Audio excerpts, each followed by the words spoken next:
There's people on the internet who don't like us. Do you consider them enemies? Yes. You do? My therapist ghosted me. I just thought about that. What's up, you guys? And what about school? But don't worry, everything's cool. I'm your host, Julyssa. And I'm your host, Janel, a.k.a. the baddest. And of course, oh wait, the boys are here! Yay! It's only the girls. Hey. It's going to be a great episode. Right? I'm like, we should, this is a whole new show. No, just kidding. Mm-hmm. No, we should have like a special segment for just Julie like the and two of Janel. them. Julie and Janel. The Jays. The Jays. Yeah! But welcome everybody Yeah. to the all girl show, no boys allowed. Period. I mean, I guess you boys can stay if you want to. But yeah, today, you know, all about the girls.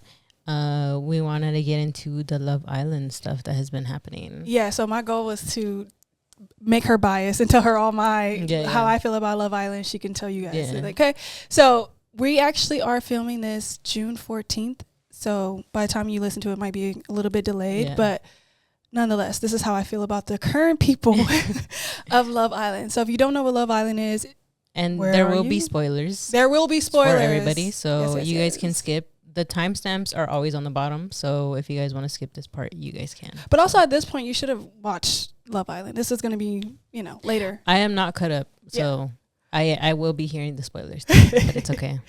So I'm going to talk about if you don't know what Love Island is, it is pretty much a love dating show, and they have it across the world. Actually, the one is in UK, and then that's like the most famous one. Yeah, and a lot of people really love that one the most. And then recently they started the US one, which kind of gained a lot of traction because of season 6, I believe, because of Cornell and Serena and Leah, all of them, Janae. right? The Fab Four or something like that, right? I don't know, like the 3. Yeah. And then last season, which was horrific. Horrible. Which scarred me because, first of all, I am not a big Love Island person. I watch it because my friends have forced me at this point. And I started watching last season, which was probably the worst season to start, apparently. Yeah. And that's when the whole Huda drama, Huda Gate happened and everything. Huda Gate. I have a lot of things to say about her, but I won't get into that because we don't have all day. But now we're on season 8. Yeah. And we have a whole new cast. So I'm going to go off with all their names. So Anaya, and then we have Bryce, KC, Kinsey, Melanie, what's his name? Sincere, who is not very sincere at all. Trinity, love her. Zach, Gabriel, he was a bombshell. And Kata, another bombshell. Corbin, another bombshell. Caleb, another bombshell. And then Soul, also shout out. Soul works apparently the person I'm dating, like she works at the gym that he goes to. I was like, don't tell me shit like that. I might have to find her though, because she's beautiful. Soul is beautiful. I've seen pictures of her. Yeah, she is so beautiful. Jen, and then Sean. I think there's missing somebody. Beatrice. There you go. Beatrice. And that's about it. So far, there's been a few people who already left. Sean and Beatrice. I can't say her name. Beatrice. I think she said Beatrice. I think. And they recently left, which I would like to say Bea was the most realist person in the villa to she's funny as fuck for one.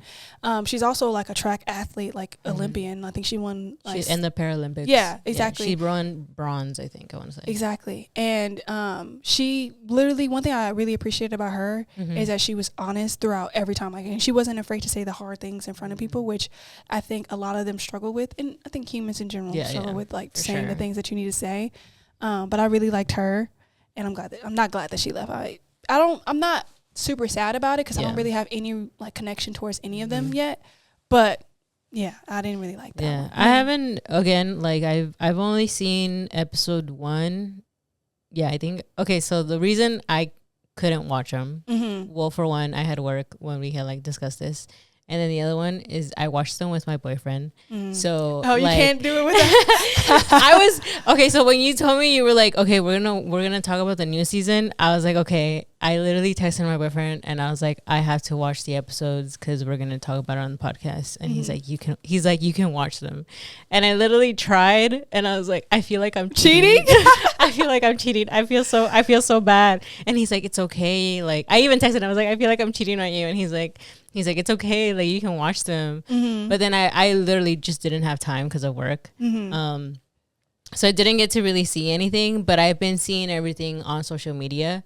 So like I basically know a little bit of things that have been happening, but at the same time, like I don't want to like overly spoil myself with everything. But yeah, I had heard about Sean. I had heard about Beatriz, both being the ones that got off. But yeah, just to add on, like I don't really know fully everything that's happening, just a little bit of snips. And that I do like Trinity. I feel like Trinity has been my favorite so far. She's been very funny. She's a very funny character, and like she's been the only one, not the only one, but very few of them that I actually like. Okay, I don't mind you so much. Yeah. But obviously it's early on. I think it's only like 8 episodes so far, and I think tonight's gonna be another one. But one thing I do like about Love Island is just like it can, like the everyday episode thing is a lot, but also like it keeps you wanting to like. Yeah. So I do appreciate that. But I have several notes towards several people. Sincere, I will say, I think one thing that bothers me about him and Melanie's relationship so far is how dishonest he is towards her. Like for instance, like he'll tell her one thing and then tell Soul another thing, and I just don't like that. I feel like it's very like apparent that you like your actions are not matching up to like how you truly feel, because you're in Melanie's face saying like I only want you, that kiss meant nothing type shit, but then you're all booed up with Soul every chance you get, so it doesn't really make sense. Another thing I didn't really like too that I wanted to point out is that like they did like a game where they did the pie in the face, and apparently Soul like she obviously got like very emotional about that, and she started crying. Yeah, I saw that. And a lot of people were so confused because she only got pie twice on the screen, but Bea and everyone else were like obviously just kind of like, oh no, like there had to be more to it because of how they're like, oh, they were picking on Soul and yada yada yada, and how upset she felt. So I'm like, they must have cut so much of that out. Yeah, usually they are, because I mean when you see like when you see like a scene where it's like when they're in confessionals and they look like even more drenched than what they actually look. So I think they do cut some parts of it off, mostly because it runs too long, like especially if they're going through every single person. So I'm assuming that she probably did get a lot more than like what they showed. I did see that. I was completely confused as to like why. I only saw a little bit of like that they were mostly like picking on her because she's kind of like the bombshell that kind of came in, and like for bombshells they're kind of like they come in to kind of break you know relationships, so they're kind of seen as like these like villains because they're like, oh, like I'm gonna take your man or whatever. They're just doing their job, but they're just doing what a bombshell's supposed to do, right? Literally in the show.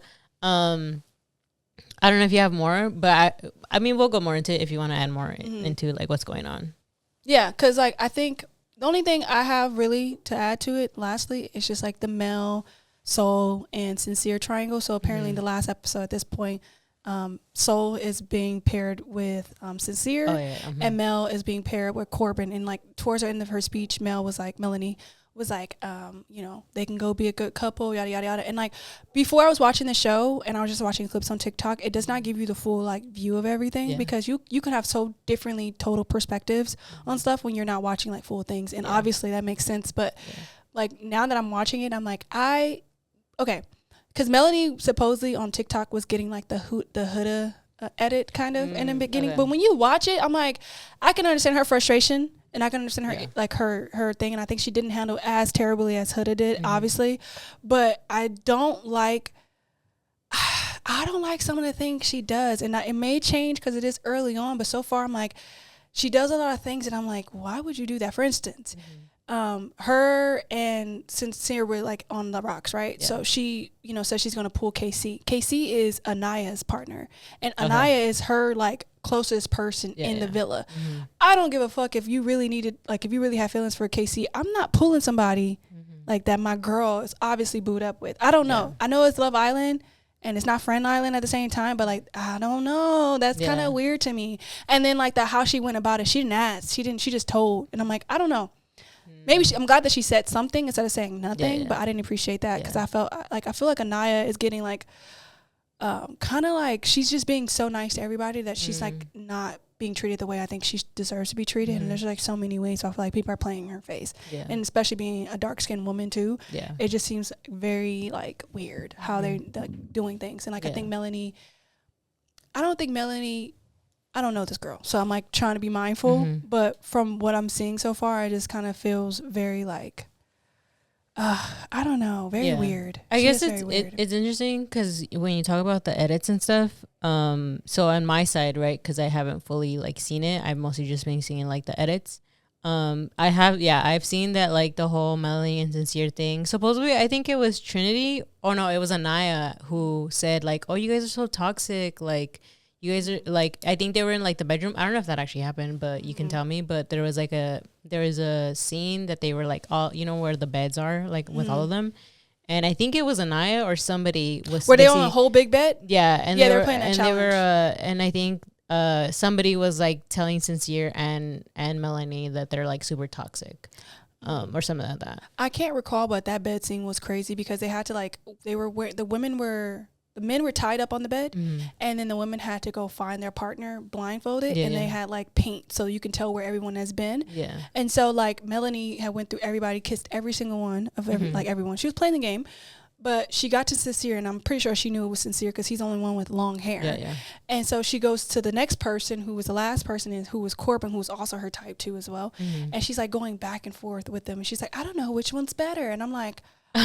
That's crazy. The audacity. And then like whenever a bombshell comes in, she's like geeked off. And I'm like in front of her man, like she's like so super geeked. And I'm like, girl, what are you doing? But I feel like from her perspective, it's coming from a place of like not wanting to get hurt. So wanting to hurt someone first. Because it doesn't seem like she genuinely like does not. It seems like she genuinely does like Sincere. It just seems like she doesn't want to get hurt. So she's like trying to put up like what we all do, where we like, we want to play the game too. You want to play the game? I'm gonna play the game harder. Like that's what it feels like from her, like from what I'm seeing from her. Yeah. But yeah, I don't think Anaya. I don't remember that toxic situation, but I know Anaya was mad at KC because he had like the most bombshell color on him, and he was so geeked when like Soul and other girls came in, and he was just like, oh, I feel blessed. Yeah. And she was like, and then he was like, oh, to be with my loving partner. I'm like.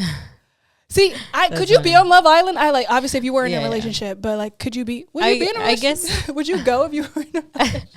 There's people who've done that. There is people who have been in relationships and go. Of course, like if I was single, I feel like the only way I would have ever gone to Love Island if literally like I wasn't in a relationship and I was having such a hard time finding somebody, and I was like. Why not like go somewhere, play a game or some shit, and maybe like find love or whatever. Right. Because I think it's really interesting because I was watching this TikTok too where this girl was talking about how like Love Island is a very interesting concept because it's basically like you're watching people, like real people, go through the sort of the stages of like dating. Of like you meet somebody and like they're like, oh, you're not their type or whatever, and then you meet somebody else and you're like, oh, you connect with them a little more, but it's like there's like this intense stuff because it's also like a game, right? Where it's like there's new people who come in where it's like they seem very like interesting and stuff like that and intriguing, and so like it kind of like mixes things up a little bit. So it's kind of like in the real world where it's like you guys are dating and then somebody new kind of like comes into their life or whatever, and to see if like if they'll give into temptation in a way. Right. But it's just like because it's Love Island and they have no connection of the outer world, it's like they're in a bubble, so everything's intensified. Yeah.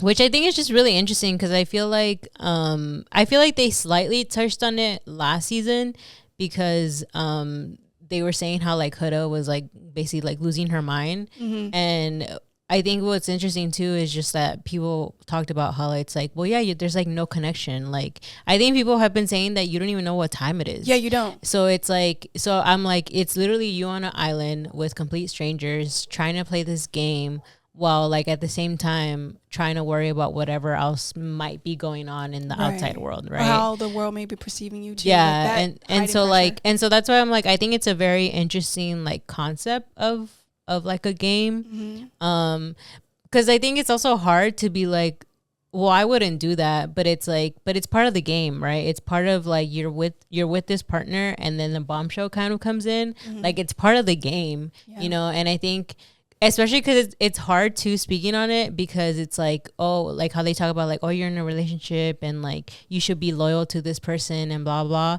I think for sure communication is the important part of like talking, whether you guys are open or closed off of like meeting new people and making those connections.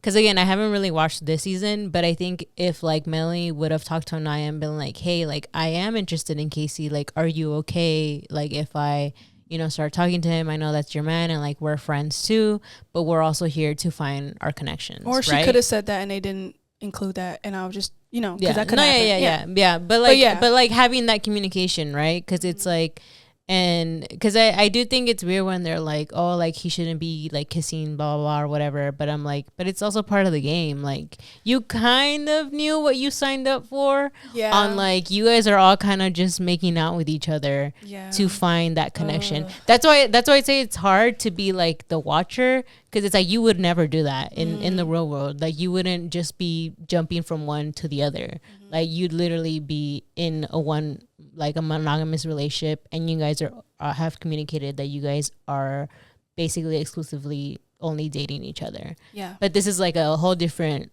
like game. Yeah. That makes complete sense, because especially if you're like, you don't even know what time it is. That's why I feel like now I can look at it a lot differently than I did previously, because before I was like, it seems kind of insane to do something like that. But now I'm like, it is still kind of insane, but also at the same time, it's like they are put in this like stimulation, I guess, in a way, and they are reacting to things in real time without any like escapism, anything, because I don't think they can drink unless they have like those little toasts and such. But it's very rare. I don't even know if that's real alcohol. I'm not sure.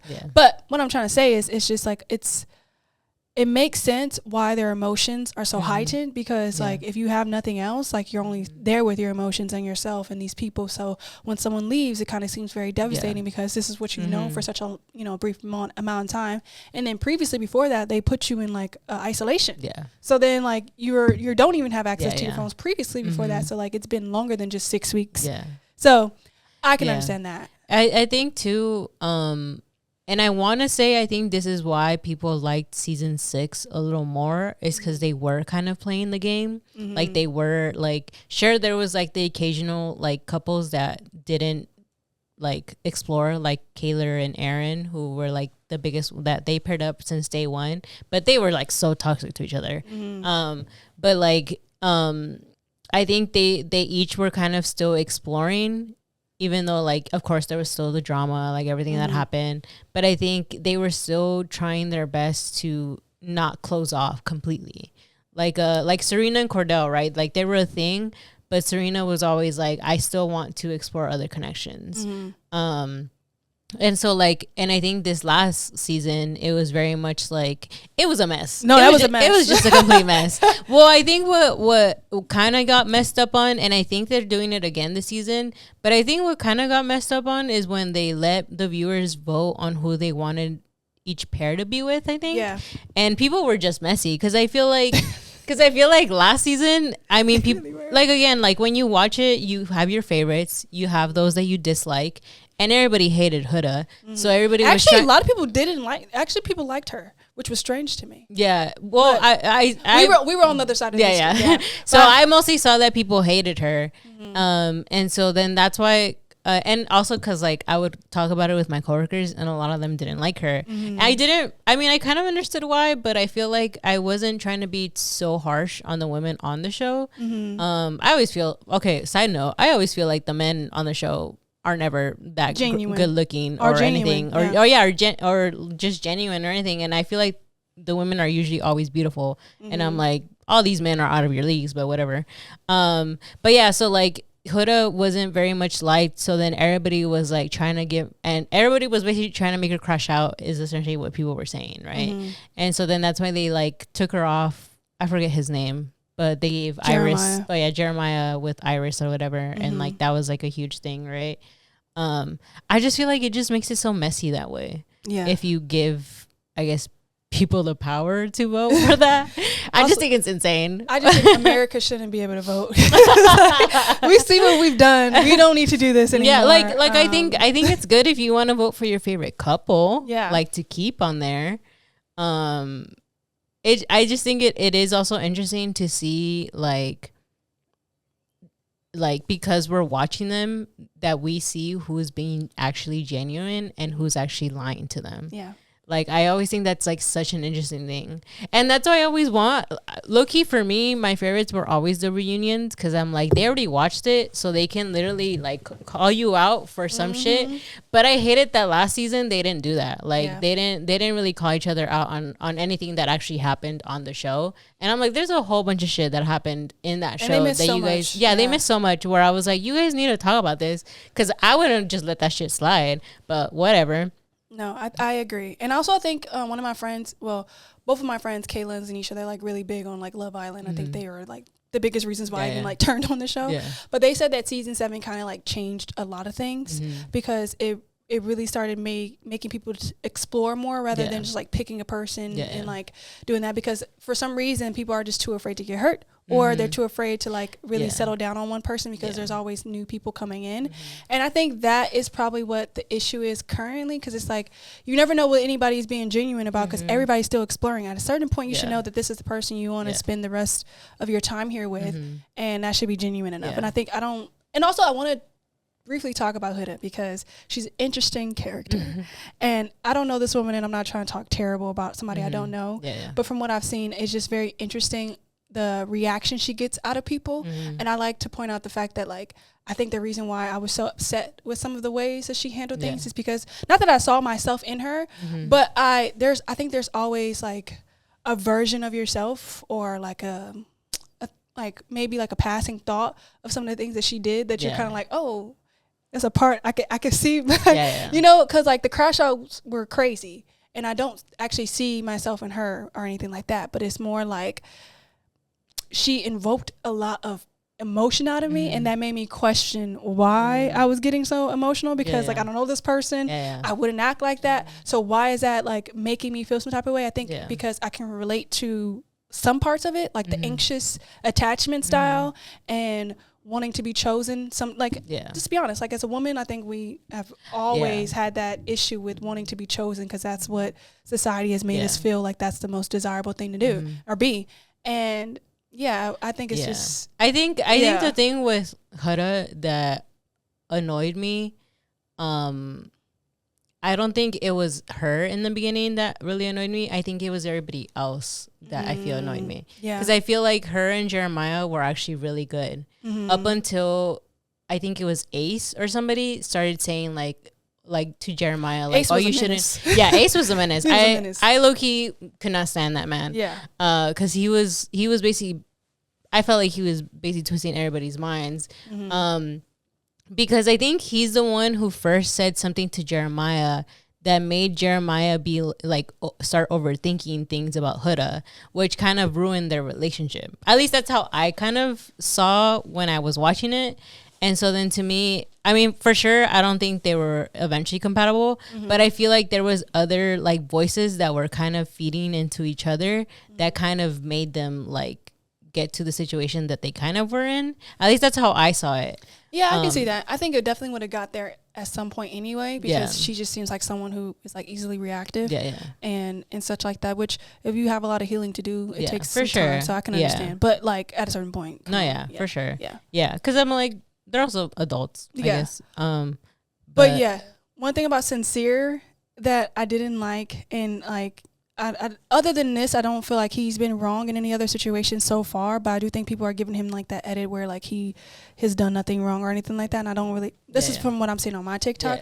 One thing I just didn't appreciate is, and I think a lot of times people have a hard time doing, is just like saying what you need to say, like straight up, because he is literally telling Melanie like, it was just a kiss, it didn't really mean much, and like, you know, I'm only here, like I want to stick it out with you and stuff like that. I don't want to explore Soul.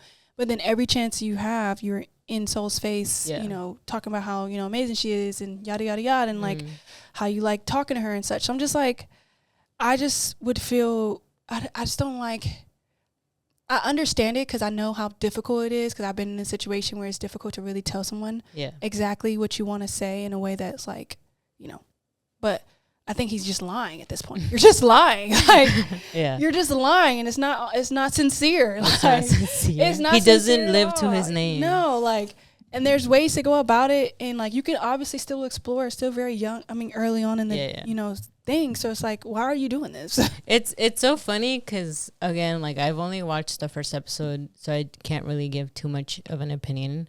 But I did think Sincere and Melanie did make a cute couple when they first got paired up. This is just off of like the first episode. I kind of feel like for some reason, I don't know why, but KC, like, I don't know why, but I feel like I can't trust him. I feel like he just, like, I just can't trust him. And I feel like Anaya deserves somebody better. Mm-hmm. I also love Anaya. I love Anaya and Trinity. Specifically, for some reason, Trinity, I think she's so adorable. I like the wrong bitch comment she did. He was like, what's your favorite colors? And I think he said, she asked him to tell her her favorite color. And he was like, oh, hot pink. And she was like, wrong bitch. I'm like, she like me for real. Because then Trinity is with Bryce. Yes. Bryce, right? That's his name? Weird guy. I just thought it was interesting that they got together. I'm just like, okay. And then who was it? Kenzie got with Zach. And Kenzie lost it when like Zach basically like left her or whatever. Which I fuck with. I'm not gonna. I know it was early, but she was just like, I'm not fucking talking to you ever again. And I'm like, that's the type of shit I would do. But at the same time, I get it's a game. But the way he went about it, and also he took, I don't know. I just don't like when people do weird shit. Like, well, I think it was too that like they had only known each other for like a day or something. Yeah, but he was telling. Well, I guess she didn't trust. Well, maybe because she was saying how he said she wasn't his type. Yeah.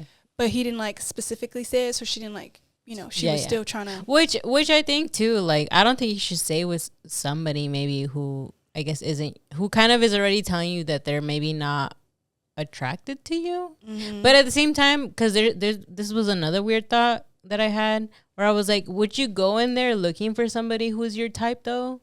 Or would you because it's a whole new like would you be world, open for more? Would you try to go for somebody who you don't typically go for? Especially if you know that your type has gotten you to want to go to Love Island. So yeah, I can understand that. At least that's what I was thinking, because when like that whole I guess conversation had happened, because I know I think she felt some type of way, at least when like he said it to her. Yeah, I hate when people describe a white man as tall, dark, and handsome. I don't know what are you talking about? He has dark hair. Like, please don't. He just has dark hair. He has dark hair. That shit really irritating. Some over here looking for a dark skinned man, and you over here talking about this white man. Like, and then really also Sean, I don't trust him, but that's because he's a cop. Yeah, he's gone, so it's okay. Yeah. He has a baby mom. Oh yeah. Yeah.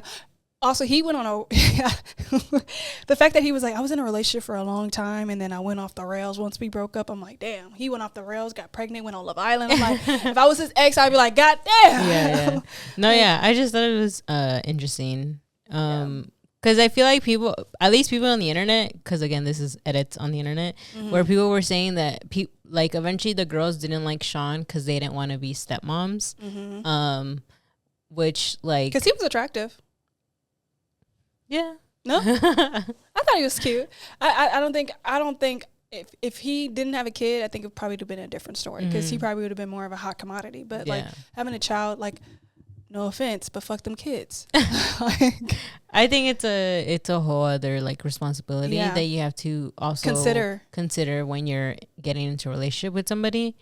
Because I saw an edit of I think Beatriz at the After Sun, and she's like, what is it? What is the quote that people say? Like, I beat teen pregnancy to then become a stepmom is crazy. She's funny. She said something like that. Which like I've heard people say that before, which is funny that she like said it.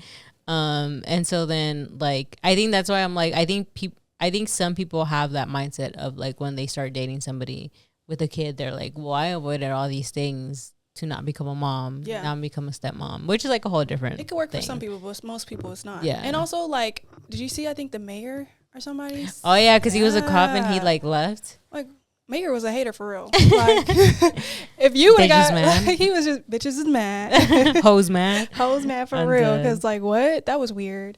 But but yeah, is there anybody that you see that is a strong couple so far? Oh, they're all just a mess right now. But I don't see any like real Like, actually, honestly, I really have a hard time believing that these men mean what they say, or they're just not saying things that they've heard other people say. Because like some of it just sounds so performative to me, and this could be my bias showing, but I easily believe that men perform rather than I think a woman would be doing that. Because I do think women genuinely want to be loved and stuff. I think men it's a little bit different sometimes. So. Well, because you can see that the game is sort of different for each. Because I feel like, of course, like the women are genuinely trying to find love, and for the men, it's like they're always the first ones to kind of be a little more open, right? And watch when Casamora come. Yeah, girl, that's gonna be crazy. It's gonna be insane. See, I know for a fact I could not last on Love Island because that would probably I would probably be in there acting I don't think I would act a complete mess or a fool or whatever. Yeah. But I would either be somewhere sleeping, I would be either somewhere just like tucked away, or like I just get so annoyed and frustrated that I wouldn't know how to like articulate myself in a way. So I don't think I would be good there. Like I genuinely feel like I would be stressed the hell out, especially if I see my man pulling somebody for a chat. I feel like I'd be messy. Yeah. You'll be messy? I think I'd be the favorite, but at the same time, I think I would be like, I would get kicked out very easily. I feel like I'd be open. I'd be like, I'm not going to get too attached yet. I need to get to know you. Because I'm like, I don't know. Because I'm like, if you don't know time, does time go faster or slower? Right. And also, if you're all up under someone all day, it's kind of hard not to get really attached. So, like, if I'm like really feeling you and you're making me feel good, I will probably get attached with it. Especially like if there's nothing else to do and you're here. Yeah, that was loud. I mean, I guess that's true, because I guess you would fall harder since there's nothing really else to do. Yeah, that's true. That's why I think that's why they're acting like that. Yeah, like that's why they're like, this is mine. Yeah, that's why I'm like taking everything. Like when I get so annoyed when they're being so like, oh, I think you're the one, or they're taking things so fast. I'm like, why are y'all doing this? And I'm like, oh, they have nothing else to do. Yeah, that's why I think it was. I honestly can't remember too much of last season, but in season 6 when they were like saying I love you to each other, it was just like, damn, it's because shit just moves really fast over there, bro. I know. But we'll see how this one ends.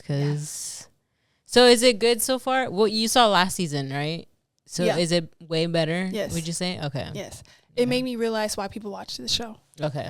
I'm pretty sure I hear the UK. I don't know if this season is that good for the UK because I haven't really watched it. But I know UK is like one of the best versions of it. Yeah.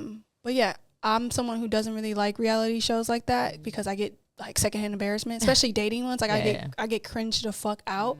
But I do think I'm enjoying it so far, and yeah, I'm interested. But I don't know how long I'll last, because once you cringe me out once or twice, I think I might have to check out. So I feel like last season did you watch the whole? I watched the whole thing, and I feel like last season I really felt icky about it, which gave me a hard time to like watch this season, because I feel like last season wasn't that great for me, and I just feel like just overall what came about and out of that season was just so horrific, where I was just like, I feel so disgusted. Like I just feel like I just didn't like everybody's like personalities out of that like show, really, and everything that just came out of that show. Yeah.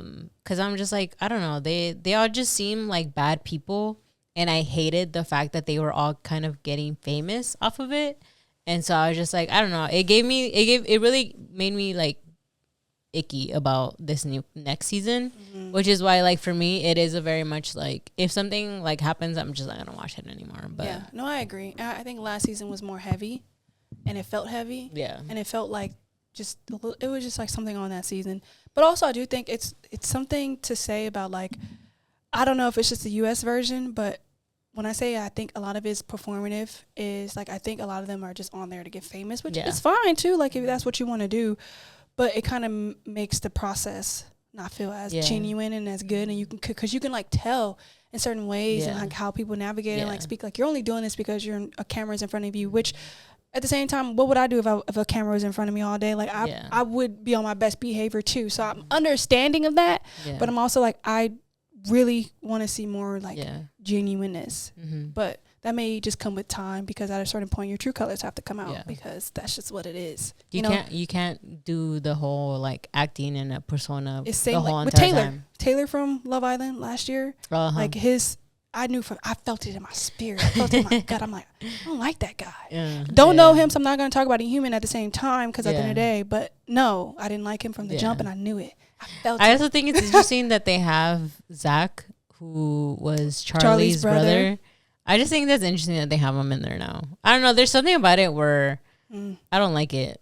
Don't like him either. I don't like him either. Where I'm like, I don't like that he's there, but that's mostly because he's related to Charlie. Yeah. That I'm like, I don't like this whole like now I'm bringing my brother, because for me that gives off like he's just here to be famous again. Exactly. Like, He saw with his brother. Yeah, Exactly. That's why. That's why I'm like, to me, I'm like, I don't like this guy, and I want him off the island. Like, I don't like things that he says too. I'm just like, you're just dumb. But also Kata, I like Kata, and she's very interesting, and like she's one of the bombshells. Okay. And one thing one thing that I don't like is how her and Zach kiss, because they do this like hold the fucking kiss. Oh, actually, I did see. I think when they revealed Gabriel, I hate how he kisses, bro. Yeah, he is disgusting. And apparently, he's not as freaked out as the internet has made him be, because he's getting like a freaked out edit on. What do you mean freaked out? Like, for instance, like every conversation he has is kind of like leading towards sex or something like that. That's what I saw on TikTok. But when I'm watching the show, it doesn't really give that to me.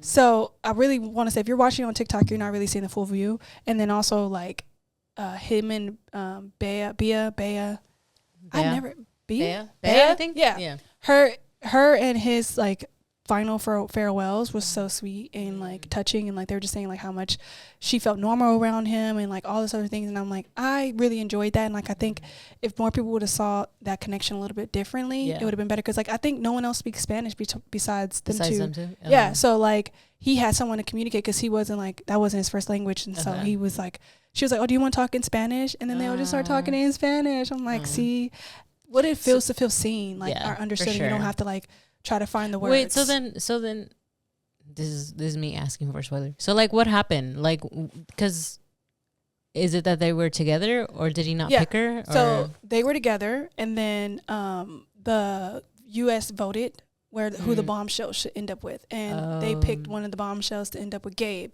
and so then it left Mel, because Soul went with Sincere, and so it left Mel and Bea like single and vulnerable. And then Corbin got to pick who he wanted to be with, and he picked Mel, and so she was the last one. Yeah, which I'm like, damn, that makes me so cringe, like, to be like not chosen. It's like, in a way, I like, it's a part of the game, but it's also just like, well, it was like that first episode where they had to open the door and then nobody was there behind KC. Yeah, it was so funny, because it was me, my boyfriend, and Steve. We were all three of us were watching that first episode, because Steve kind of got into it because I showed him season 6 and he liked it. I was like, if you're gonna watch a season, I'm gonna tell you to watch season 6, and so he watched it. And so then this season like came out. He missed completely last season, so he's like trying to watch this season. Don't watch next. So he's trying to watch this season. So we all watched the first episode together. And yeah, he was like, bro, that's so embarrassing. I feel so bad for him. Like, he didn't have anybody out on the other side of the door. I was like, damn. I also just feel for like people who are not like statistically the most attractive like in society. Like, I would feel so just like nerve wracking. Like, that's so scary. Yeah, that's why I don't think I can do Love Island, because you're not gonna hurt my feelings on national TV. Tell me you don't like me in private.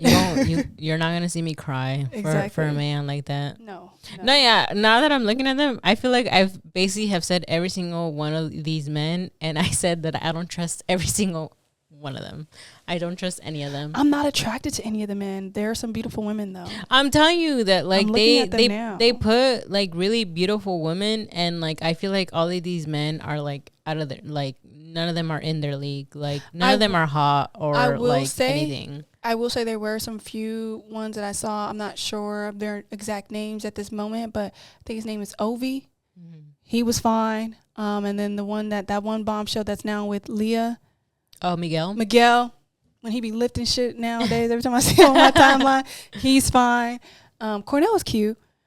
Yeah, there has been some attractive men, but not to this extent how much has been attractive women. So yeah, I feel like because I especially feel like they like for season 6 they did the girls so dirty where like the men weren't at the same as like the men that they already had. Like they look like they were just. Also, I'm not trying to talk shit, and I'm sorry, but like I just feel like they were just not there for the girls, like as much as they had put the Casa Amor girls to be for the guys. I'm like, I feel like the girls deserved a little bit more. Yeah, the Casa Amor boys were. Yeah, I can't remember them. Where are they? I don't even know. But yeah, Corbin's cute too. Yeah, I don't know. I don't really like. Yeah, let me not go there. But the prettiest person there to me, obviously, is Sol. To me, I think she's very beautiful. And then Anaya and Mel. I think all the women are beautiful though. Yeah. So, yeah. But let's move on because we don't want to be. Yeah. Love Island is it's an interesting society test. Yeah. No, yeah. You haven't watched any other reality shows? Bad Girls Club. I used to watch the Bad Girls Club a lot, but I don't really like. I can't. Yeah. I used to watch Basketball Wives, I guess, but yeah, I'm not really like. I used to watch what is that one called? Like Love and Hip Hop, I think. Oh yeah. I used to watch that one. Now I mostly just watch all the like dating ones with my boyfriend. So we'll watch like Love Is Blind, Love Island. We've recently been watching, I think, Temptation Island is the other one that's called. Where they can't have sex? Or they're not? No, I think Temptation Island is like they're in a pair and then they separate them and then they bring in new people to see if they'll be tempted by these like new people. And then towards the end, it's like, do you want to get back together with your current person or do you want to get with one of the new people that you met? But like, so essentially it's like they're separated, right? They bring in like a whole bunch of girls and guys for those specific, I think it's like 5 of them, 5 in total of like the couples. And so then, they bring in, I don't know, like 10 guys and 10 girls to like basically live in the same house with them. And then it's basically just like all that. And then they go and sit somewhere. I forget what it's I think they call it like the bonfire or something. And they sit there and they rewatch some of the things that they've been doing while like they haven't been seeing each other or whatever. But like sometimes they clip them so you don't fully see. And it's just like him like maybe going into the room. And then it just cuts off. So you don't know what happened like after that, whether he like gave in or not or whatever. There's another one that we watched, but I can't remember what it's called. But yeah, I mostly just watch those. It's always interesting to like watch them. I've definitely watched a few reality shows like The Love Is Blind. I watched it before, but like I don't ever really finish them because then I'll get overwhelmed. Like I said, once I get cringed out one good time, I can't do it anymore. Yeah. But yeah. What was that one? Damn, I can't remember. It's out of my head. Flavor of Love. There it is. Like that one. Okay. No, yeah. I used to watch like the MTV ones too. Oh, do you remember that one show where like it was like the parents got to choose who they ended up with and like the I remember hearing about it. I don't think I watched it. Is it Next? No, Next is no, another Next one. is a different one. Parental rights or something. I think something like that. Yeah, that one was crazy. But that one was definitely scripted. Yeah. So yeah. Okay, so the next thing that we had was the one about the lady cutting her. The actress, yeah. Yeah, the actress. You had sent this one, I think. Yeah, let me go pull it up because that was fucking insane. Because I saw that on TikTok that she was talking about it in a podcast episode. Okay. And then, so actor, I believe, Sharon Stone told her doctor to remove both breasts if it was cancer. Her husband got up and walked out of the room. So apparently they were in a meeting discussing this possibility of her cutting off her boobs. Yeah. And when she was like, okay, go ahead and do it because if it's potentially cancerous, I don't want to potentially get cancer. Yeah. And so I guess her husband like got so upset and like stormed out. And I believe they got a divorce after that. So that's crazy. I just think it's just very fucking insane because it's like your wife is going through one of the most hard, like a very difficult thing to go through, especially as a woman, especially as a person. And the first thing you do is thinking about yourself and like how that's going to affect you rather than how it's going to affect her and her body. Yeah. Like, what are you doing? Well, because it's also like she's losing like a part of herself as well. Like, and like, I'm sure you're losing it too. But it's like, but it's on her. Right. Like, it's literally on her. She's the one who's gonna go through the surgery or whatever. And it's like, but you're now making it all about yourself instead of being there for her. Because I don't know, I couldn't, because I feel like if for myself, right, if I were to hear that, where like I'm gonna go through this like operation or whatever, I'm just like, damn. First, I'm already scared because I'm like, I'm gonna be going through surgery, and first, I've never done that before. So if that's my first time ever, I'd be like, bro, like I need support or something. And then for you to just be mad about like me losing something, because I think that's just very much like telling, like, so you only care about like me as a sexual person. Yeah. Because I'm just like, that's just so very like telling, and like that's also really sad. Like that would make me feel some type of way. Like you only care literally about me physically, but not everything else that I provided for you, like as a wife, as like anything to you. Like that all of those years that I gave to you didn't mean anything. Yeah. So I just think that that's insane for him to kind of like get so mad about it.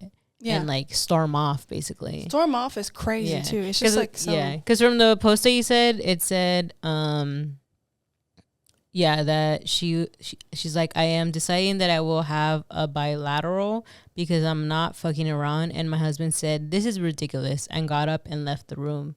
He was furious, not that the cancer, if it was true, might kill me. He was mad about the breast being removed. And the doctor said to him, if I had more patients like her, we'd have more women alive today. You need to sit down.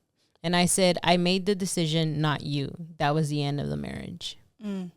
That's crazy. Very, though. Like, I would hope, because you never really know who you're dating sometimes or married to. Yeah. So like they can show themselves in years later. Yeah. So I don't ever want to like place blame on someone who, you know, as a part of that situation. Yeah. And I'm just like, I can't imagine what that must feel like as someone you know thought you loved and was a part of a relationship with for years and years, and then like this devastating thing happens and they're gonna leave because of something that's like that would really make me feel like, was any of this ever genuinely like real? Did you genuinely have love for me? It makes me question everything you ever done, everything you ever said. Like that is so devastating, and it will also make me question like myself as a woman, and like, am I ever going to feel like loved genuinely, or am I always going to have to question it because I thought this person loved me and look what they just did. So I don't know. That's like, it's so difficult to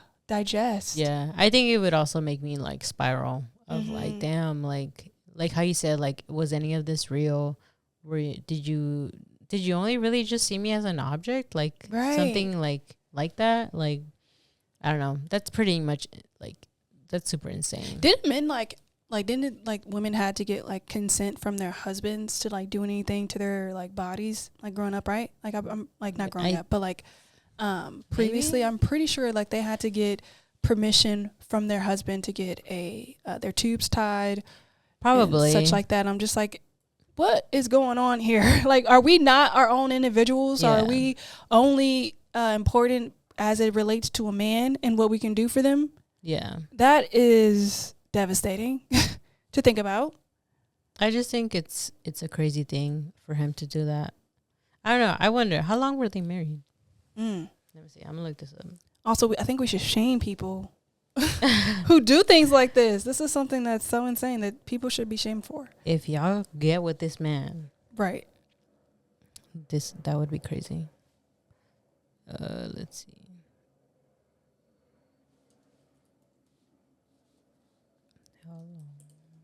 Oh, this wasn't recent. This was like in 2000, the early 2000s.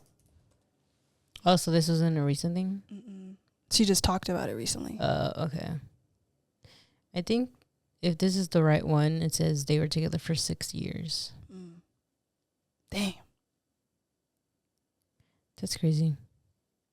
Shame. Oh, she was in Casino. Oh, that's why she looked familiar. That's crazy. Wow. I hate men. No, dead ass. Because that's crazy. No, yeah. Well, fuck men. No, just kidding. Over here, doing the I hate men. I hate all men. What would you do in that situation? Would you do the same thing she did? Yeah, I would have left him because I just feel like like how I said, like I feel like so you really only care for my body. Yeah. Like you only care about me like physically, but not of like everything else that we kind of have gone through.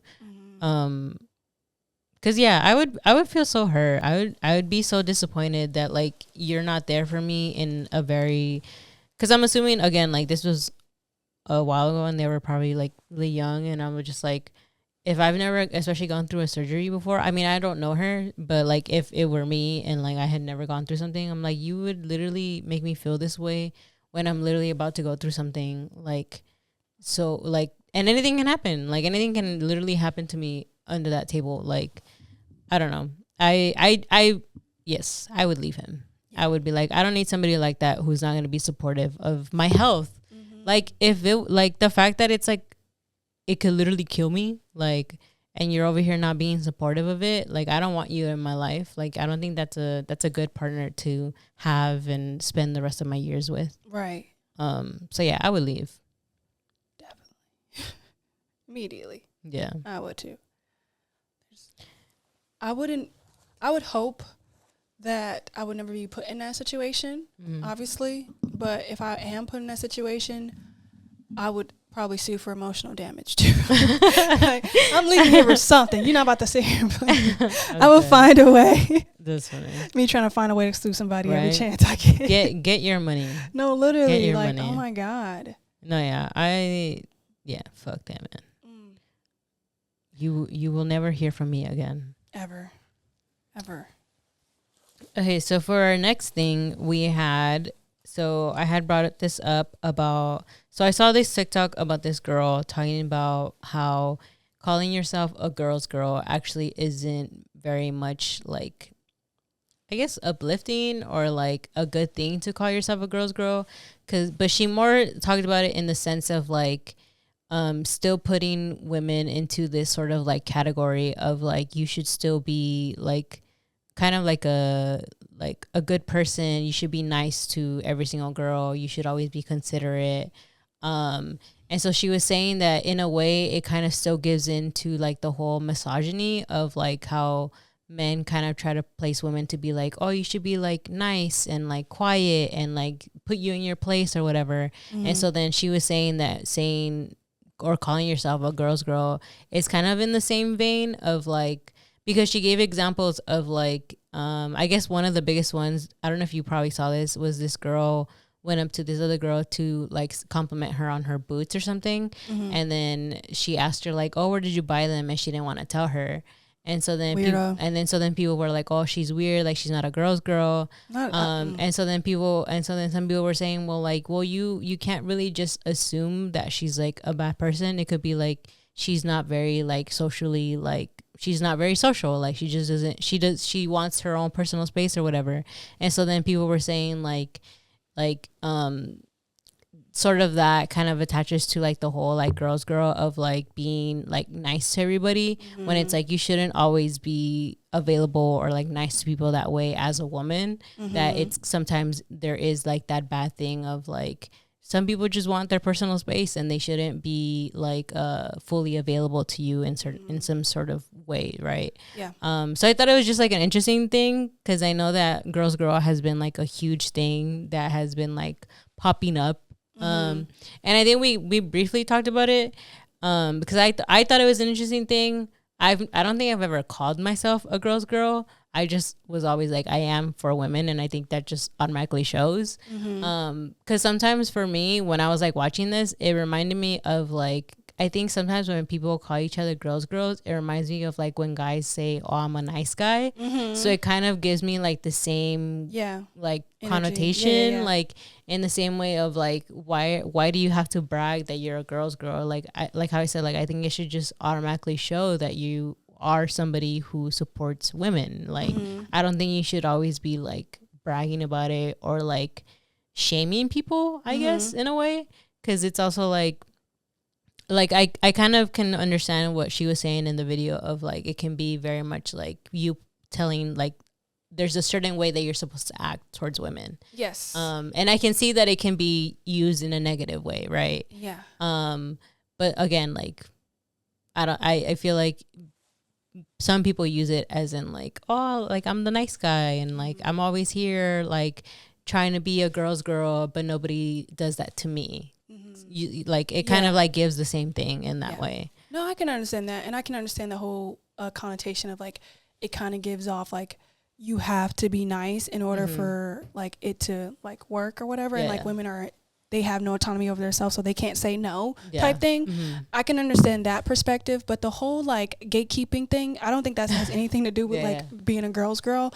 It's more so like I think it's weird in a sense of like I don't think you have to tell everybody where you get your shit from at all. I don't think anybody's entitled to that at any means, but I do find it very weird when people go out of their way or just like actively just like try to like keep things to themselves in that way.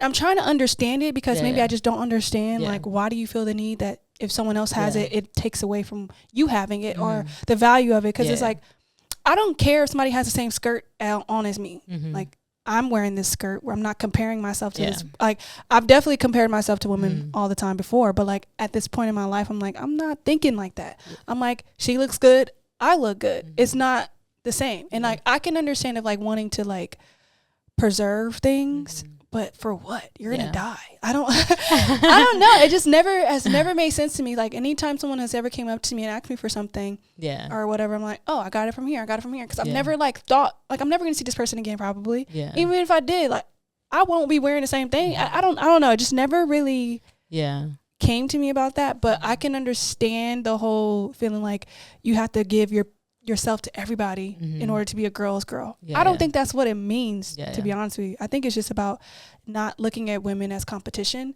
not thinking that they are better than you or lesser than you, or just honestly just like making sure that they're good when they're in your presence. Like in a way, like if I'm around another woman that I don't know, I don't need to know her in order to like watch out for her. That's what I think of when I think of that. So it's like I've never really thought about like needing to give myself to everybody. It's more so just like if I'm in the vicinity of somebody who needs anything that's a woman, that I'm there in a way that I can be in that moment. And maybe, you know, if it's, you know, telling her like, hey, you got something on your shirt. Like, I don't know if that's being a girl's girl or just being a fucking human. Like, I don't know. Just being nice. I think people just be coming up with words sometimes, and I can understand. And also, like, I think when people adamantly say that they're a girl's girl, I'm like, no, you're not. You're weird. I don't think that people say that like you said, it's on you. It's in you. It's like, it's a part of you. It's not something you need to state or be like you show it. So I don't know. I understand her perspective of like feeling like you're putting women in a box by saying that, because it's like they have to be everything for everybody and not think about themselves and not have anything on their own. But I don't necessarily think that's what it was intended to mean, if that makes sense. I think we kind of like have made it more than what it was intentionally, if that makes sense. I think it's also because people use it kind of for everything now. So I think that's where it kind of got lost of like what it actually like meant to be. Cause I think, I mean, like the whole with the shoes thing, like I remember when it happened, and I remember thinking like there's nothing like that crazy about holding like gatekeeping something like that. Like it's not like, I don't know, like they're paying you or whatever, like to keep it or whatever. But I was just like, I just didn't understand that one, mostly because I was just like, I don't get what the issue is. I can understand if maybe like, I guess the other point was the fact that people were like, that the other girl went on the internet to like talk about it, to shame that same girl, which like I guess was like something else with it. But like, of course, there's like I guess layers now to it with it. But yeah, like how I said, like I feel like I think because people and the internet like just overly use words, that I feel like it sometimes just kind of gets lost of what it actually meant. Cause I feel like, I don't know, I think it's just being a good person to people. And like, yes, I can be specifically extra nicer to women because I feel like they deserve to be treated nicely. But I don't think it's something that like I'll be blurting it out every single time, like, oh, I'm a girl's girl this and I'm a girl's girl that. Like, I think you just kind of naturally see it and show it. Because I also kept thinking about like the whole shoe thing, and I'm like, usually when somebody like compliments me, I like automatically tell them. I'm like, you don't even have to ask me. It's just like a natural thing. I don't know if that's part of like what the conversation is. It's like feeling the need to do that too. But yeah. Yeah. Cause for me, I'm like if I have like a purse or something and they're like, oh, your purse is really cute. I'm like, thank you. I got it from like, I don't know, Urban Outfitters or some shit. Like I'll automatically just tell them. But like, I feel like, I guess those are kind of different things of like, there's the whole gatekeeping, but I guess it fell into that because people were accusing her of not being a girl's girl because she didn't tell the girl, I guess, where it was from or whatever. I don't think she's not being a girl's girl. I just think she's just being herself. I don't think the two don't correlate to me. Yeah. But also, I'm just kind of like, what would be your reason for gatekeeping too? Because like that's always been something I'm curious about, because I understand people not wanting like to still have access to something. So like it gets sold out. They're like, oh, I don't want to tell everybody because it's gonna get sold out type thing. I can understand that, but I'm like, you already have it. I think some of that just comes from like being one individual, like being like and like being like competitive, I guess, with each other, where it's like what's the word, like you feel, I guess, intimidated that they'll outdo you, I guess, if they wear the same thing. I don't know.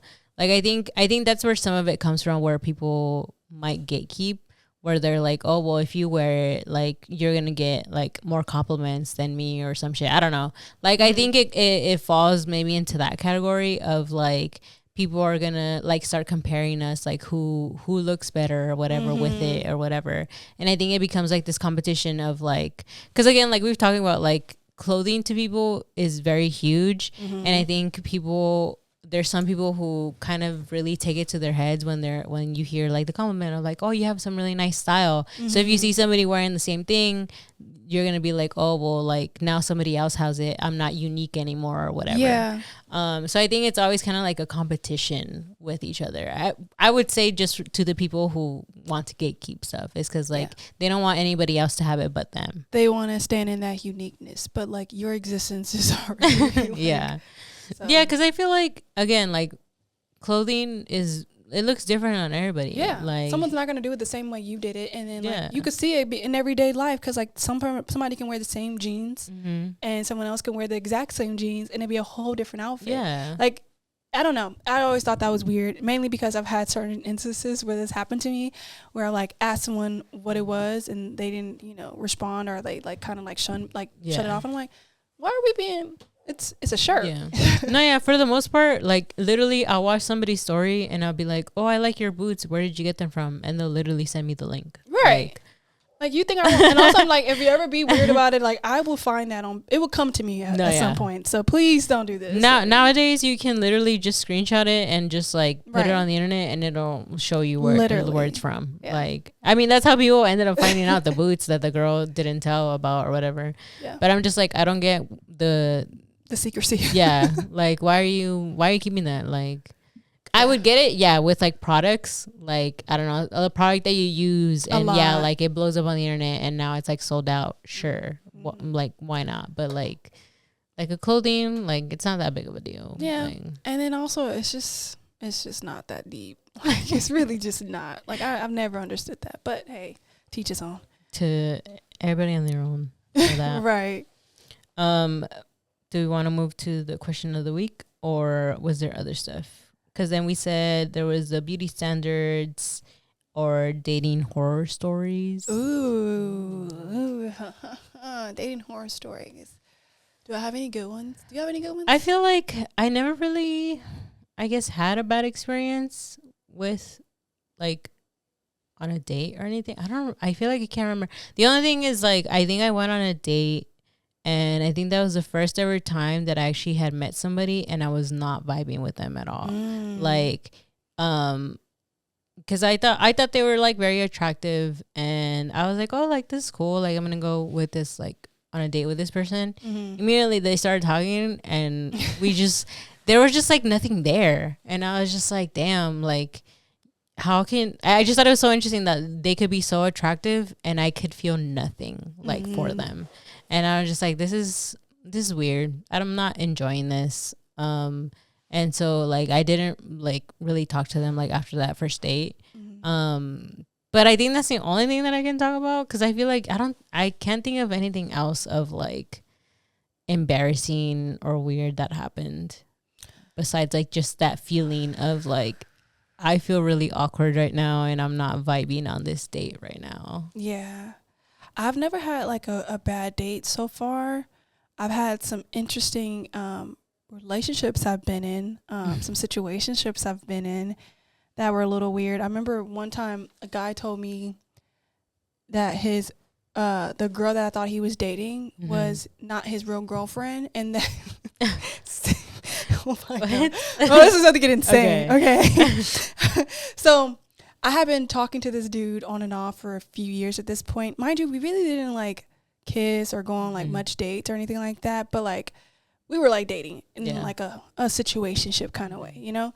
And at one point we had like stopped talking once I went to college and stuff like that. And then like we'll randomly like reach back out, like he'll randomly reach back out. Yeah. And so during a time period where we weren't talking, I saw like a whole bunch of like posts of like him and this girl, and she was beautiful, and I was just over here like in my head like feeling some type of way type shit. Mind you, like I didn't really like, I wasn't in love with the dude or anything like that, but I had feelings, and like it never really like amounted to much, so I always felt like a what if kind of guy for me. So when I saw that and I like started comparing myself to her, started stalking her page. I used to be in that bag when it comes to stalking. I knew more about her than she knew about herself. So like I was really in that kind of era. This was like back in like college and stuff like that. And so randomly he like hit me up, and I was like geeked off that, like just being acknowledged again. And we started talking, and he was just like, yeah, like I missed you. And I'm like, oh, is that so? Like I thought you had a girlfriend. Like what's going on there? He was like, I haven't had a girlfriend. Like I haven't dated somebody, you know, seriously in a while. I'm like, I saw pictures on your page about like this girl, and like I saw her, you know, yada yada. And he was like, oh no, that wasn't my girlfriend. I was pretending to be her. I was pretending to be her boyfriend to scare off her ex. And I was like, oh really? That's crazy. What type of shit and like I honestly just like I didn't believe it at the time either, but looking back at the time I'm like, what do you need to lie about that for? And like who does that? Like you actively going on your way to pretend to be someone's person just for what? Like that was so weird. I ended up dating him after that. Janel. Air sign man had me in a chokehold for a minute there. Oh my God. Like looking back at that experience, I don't think I ever really like was in love with him. I think I was really in love with the idea of him wanting me because I thought he was unattainable. Not that I thought he was out of my league, but like he was so nonchalant. He was so like, and I'm like, if I can get this nonchalant man to care about me, it's going to prove that I am worthy. Because I think it all stems back to like your childhood and like how you grew up of just like wanting to be loved and like making it the most difficult process. So you're choosing people who are difficult to, you know, see you.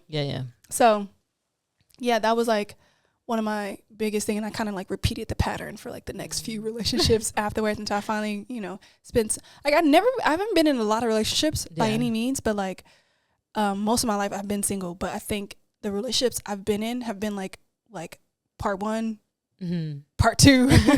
And so like it's just been like the same thing, just in a different font type shit. And like it took me a isolation period for me to realize where I was repeating my own like habits and like where I was showing up as, you know, not the person I want to show up as. But I think you really do have to like feel that for yourself, because you can tell yourself, I used to say all the time, like, I'm never going to go through that.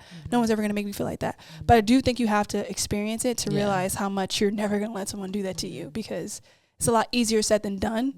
And it's really hard to leave people when you really want them to love you. Like when you really want someone to see you and be yours and stuff like that, it's so hard to be like, no, I have to let this go. And I really have to like let this person leave and not, especially when they keep on coming back and bothering you, you kind of be like, is it a sign for God? Like, and that's what it always felt like. Every time I'd be like, I'm done, they'll come back. And I'm like, well, they came to me. And that's just not enough excuse, because that's just a test. Which, don't test me. I'm going to fail. Like, don't test me with a good time. They used to call it, it's like they threw you the hook to see if you would catch it. Now I'm kind of like, I don't want to be tested again, because I know I would pass at this point, because I'm like very aware. But at the same time, I also do want to get tested, because I want to see how I would actually do it given the circumstances, because we say these things, but if you're given the circumstance, would you actually complete them? I know I will at this point, because I'm like a changed person, and I'm constantly like evolving. The things that I was attracted to, I'm not attracted to anymore. Yeah. But it is a lot different when you're put in a position. So I'm curious about that. Yeah. Have you ever had that like situation where you felt like you should leave, but it's like something still won't let you like fully like remove yourself from the situation? Yeah, I feel like I was in a relationship where it was so hard for me to leave because I was so in love with them. But I felt like because I was with them for such a long time that I felt like we had fought through so many things that it felt like me leaving was basically like giving up on everything that we had fought for. And so for the longest, I think I had such a difficult time leaving because I was like, there's so much that we went through like in this relationship in the years that we were together, that me leaving just felt like I was betraying all that stuff that we had fought for, and like we had talked about like the future that we were gonna have. And so it was so hard, and like because I was also like at the same time I was so in love with them, but at the same time I felt like I wasn't doing like the right thing for myself though. Like I could feel that I was like, this isn't right for me, but I could also feel like, but I still love them. Like I love them so much. And like, there's so much that like we had built. There's so much that like we had talked about. Like we had everything sort of sorted out, I guess, in like how we wanted our future. And like, I started feeling like I was losing all that. But I think at the same time, what also showed me, like eventually, like that was like in some parts, right? And then as like time went a little more on, eventually like that sort of future, I couldn't see it anymore. And I felt like, I think that was my sign to kind of like finally leave, because I felt like the more I kept thinking about it, the more I just couldn't picture it anymore. And so I was like, I think this is like my mind literally telling me like to leave, because I'm like, if I can't see it anymore, then like I feel like I'm not really being honest with myself to stay, because I'm like, I think I just built this fantasy, and then eventually it was met with like disappointment, which is where like the fantasy kind of just left. And so then to me, it was just like, I think that was my moment to be like, no, I need to go. But it was so hard, because I think at the same time I was still fighting against the love that I still thought that I still had. Because I think, I mean, now that I think about it, I feel like I was more in love with like what we had in the past, and I felt like I was still holding on to like that like thing that we had for such a long time. And I think that was the fantasy that I was living in, of like we had built like this whole entire thing, and like I just kept reminiscing on like when we met and like how it was in the beginning. And then it kind of just felt like, but that's not who we were anymore. And that's not how I was feeling anymore. But I was still holding on to those feelings because of just everything that we had gone through. And so then I think that's why to me, it was so hard to leave. But at the same time, I was like, I don't think this is me. This is for me anymore. So it for sure took a long time for me to like get there. Because I think too, the other part is that like, I think I saw so much potential in him, that I felt like there was like still so much more for us to like experience and like go through, and like I think he was a great guy. At the time I thought he was a really great guy. And so I was like, there was so much that I felt like, so much potential that was there for us and for him. And so then that's why I think I still held on for such a long time, because I was like, oh no, like he could still like be this person that I want him to be. Right. But in reality, it was like, no, that's not really going to happen. Like the person who he is who he's going to be. And so then to me, it was like kind of getting into that reality of like, I'm literally building this sort of like person that he isn't in my head. And so then that's why I was like, I think I eventually started coming into the realization, and I came to it a little more after like we weren't together anymore. Of like, this isn't my person. Like, this isn't who I'm meant to be with. And like, I just held on to it because it's like, I was so in love and infatuated in the beginning and like just through the years, that I felt like this is something that I wanted, and I didn't want to give up on it. Cause I feel like for me, I'm the type of person of like, if I'm in something, I'm not going to give up. Like, I'm going to give you all these chances or whatever. to fight for us, to fight for what we wanted. And so then I think that's why to me it was so hard to like leave, because I felt like in a way I was, I guess, betraying myself of like who I was, right? Of like robbing yourself of that potential of what it could be. Yeah. And so then I think that's why to me it was like so hard to leave. But I think, of course, in the end, like it was good. Like I came out of it. I was a little destroyed, but I came out of it pretty fine. Yeah. And I think there's a lot of good that sort of came out of me leaving that I eventually discovered for myself. So. Yeah, I agree a lot. I think we don't recognize it obviously in the moment when it's happening, because it seems so painful. But like when you get some time away, an actual space, it kind of makes you realize why it happened the way it did. I think for me personally, I don't have like I said, a lot of relationships, and the ones I've been in have been like not long. So a part of me always just feels like I have no reason to feel the type of pain that I felt or the heaviness of it. But at the time, it really meant a lot to me. And like if I love somebody or if I like somebody or I'm choosing to be their partner, like I said, like you said, I'm giving them every part of me. And I'm really pouring into this relationship and such. So I think for me, it was difficult because I think I knew for a long time it wasn't going to work. And even when I realized it wasn't going to work, because mind you, like we weren't together, but we were still like involved with each other sexually. So I think that always complicates things. And I think it's very dangerous for women, anybody in particular, not even just women, just like really allowing yourself to still be entertaining in that way, because it is so much to clean up afterwards. Like the amount of self-work that I had to do when I got out of that, because I looked at myself I was so disgusted that I allowed someone to have that kind of access to me when they could care less if I was alive or dead.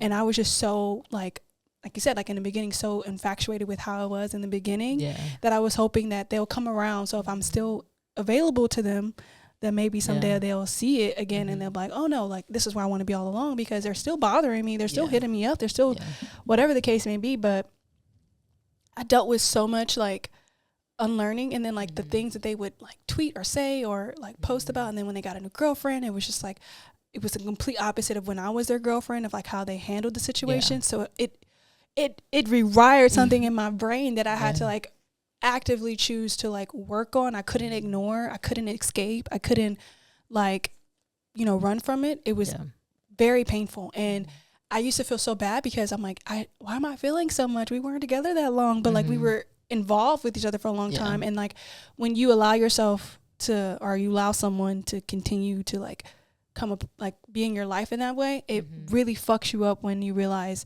what it was really about on their end. Like when you really realize, oh no, they genuinely did not care about me, and I was just someone that they could have because I was allowing them in my life.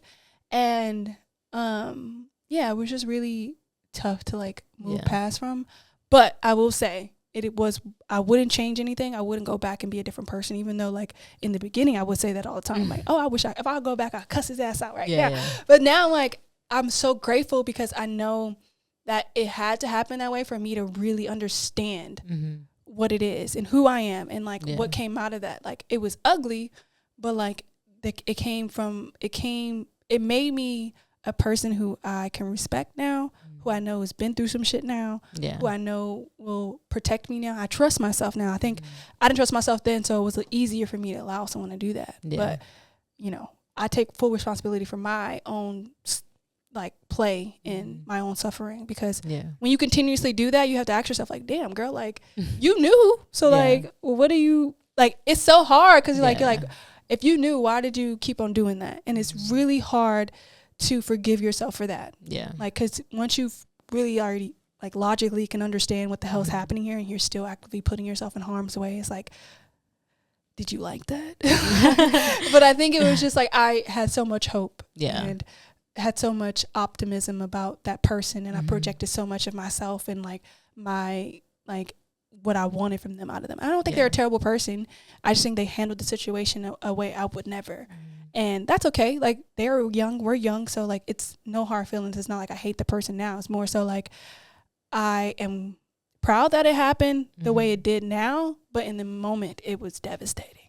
So No, yeah. I feel like for me, it's very much like I'm happy I didn't stay. Like, I'm happy that I eventually did, like, stand up for myself and was like, I don't want this anymore. Did you actually say something to them? Like, I think one of my biggest, not regrets, I never got to really, like, stand up for myself. Yeah. I always was available. I was always, like, nice and considerate and understanding because they have been going through a lot around that time period. So, like, I never got the chance to be like, no, you're fucking playing in my face. And I think this version of me now can recognize that, like, I just wasn't that person yet. Yeah. But when I was in my healing phase, I was so angry with myself because I was like, you had so many opportunities to cuss this out and like really tell him about himself, and you didn't. But I'm just never, I don't think I'm actually that person either. Like, I've never cussed anyone out really. Like, I'm like, not to say I won't do it, it's just like I don't give people that energy. Like, I'm the type of person you'll just never hear from me again, and that's my way of just like, you know. But some people do deserve a good cussing out. I didn't cuss him out. I think eventually I was like, like after I left, like maybe like a year or two after, once I started rethinking everything that I went through, I was like, damn, I should have cussed him out. I mean, I did tell him like kind of like his truths of like, I don't deserve this. Like, I deserve a lot better than like the way that you treated me. Like, sort of in that sense is what I mostly said of like, I deserve better. I can't do this anymore. Like, this just isn't for me. Like,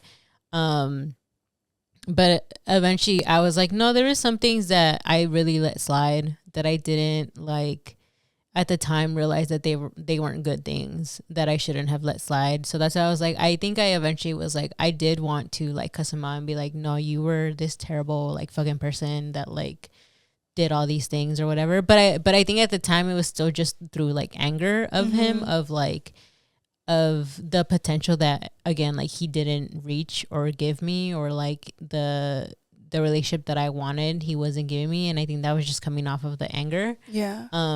But I think from what I said to him, I think it was satisfying enough. I think eventually, how I said, like, I think because I eventually thought about all the stuff that we kind of went through that I felt like wasn't good. I was just like, I don't think, I think I would have cussed him out if I would have been angry at the time. But I think at the time I was just kind of just trying to get out of it. I was like, I just don't want to hear from you anymore. Like, I'm kind of just done. Like, this is it kind of thing. But yeah, I think eventually it was just mostly just the anger, but a lot of it just wasn't. I think same. Like, I just feel like I'm not fully that person to just be yelling at somebody or like cussing them out. I wish I had that courage, I guess, to do it, to kind of, I don't know, because I guess in a way I'm like, I wish to like stand up for myself a little more. But again, I think, to go back with it all, it's just like, I think we were just really young, and I think there's only so much that we know, especially with like, whether it's our first relationships, our like first serious relationships. And I think a lot of it is just like, you can't be super harsh on yourself, because there's only so much that you know on like what you should handle. And I think me and you, I feel like in the end we kind of handled it to the best of our extent that we could. Because again, like, there's no like book or like pattern that you can really follow. Everybody's different, everybody's stories are different, and I think we can't just like know everything about relationships, and they're all different, right? When we're young, when we get older, they're all different. Like I feel like it's whoever I guess is going on and through a breakup now, it's just like, don't be so harsh on yourself on like what happened, because I'm like, I think it's the same thing of like, we get so blinded by love that there's so many things that we like excuse, and that's not your fault. Like, that's just not completely on you, and you shouldn't be harsh on yourself for the way that things went or ended. Because I'm like, there's only so much that you can do. Like, especially for your first, you know, and like these first experiences that you're having. And there's a lot of like blindness that you see when you're in love. Like it's rose-colored glasses. You're not really seeing everything.